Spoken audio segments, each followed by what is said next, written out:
Let's look at production by round, average points per game by round from the running back position as you go down using, I think this is our consensus ADP here.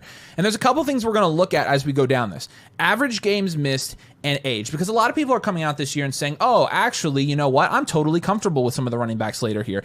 You can get DeAndre Swift, you can get Isaiah Pacheco, Tony Pollard, Brian Robinson, Tyrone Tracy. You can get Aaron Jones down here.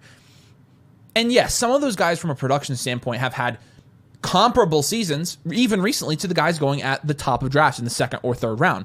And so people are, rolling out this strategy where they're comfortable with, taking these later round running backs as their running back too. And I'm going to show you today why that doesn't necessarily work. And essentially what you're seeing in this chart here, the average games missed and the age is basically a numerical display of risk, right? And so even though a player down, in the 5th, 6th, 7th round, a running back way down there may have the same amount of upside or even the same amount of scoring potential as somebody in the 2nd or 3rd round, you do have to realize you are inherently taking on more risk by drafting those guys.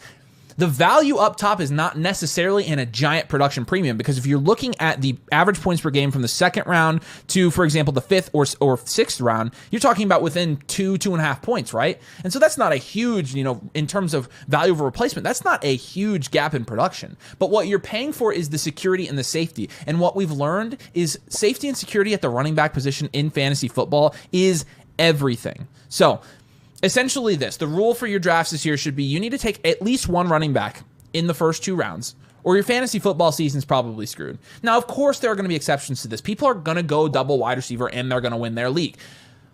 But just because this year's, running back class and the production potential expands into the 7th, 8th round doesn't mean that it's a good idea just to completely forget running back altogether. Because the fact of the matter is, when you're looking at the landscape of drafts this year in fantasy football, it's much easier to build productive wide receiver depth in the later rounds than it is the running back depth.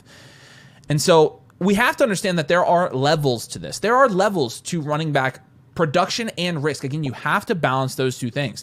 The other thing to consider here is in season, nobody will trade running backs. You want an example of this, go back to the Flock League last year. People don't trade running backs. Running backs, all of a sudden, you get through draft season where wide receivers are the hot commodities and people want to, jump on, I got this wide receiver and this wide receiver, I got this dual. But then you get in season, and it's the people who have the running backs who typically prosper. The only guys you could get were like Kareem Hunt. You could get those types of running backs. You could get nobody. And the nice thing is, in terms of liquidity, which is good if you're playing in an active league, especially, a home league where everybody's fairly active, or if you're playing in a sharper league especially, liquidity of players positionally is also very important. And in my opinion, running backs, when you get into the season, because of how often running backs get hurt, and because there aren't 3 of them on each team that you could potentially start, there's usually only 1. Because of that, the liquidity of running backs is much lower than that of wide receivers.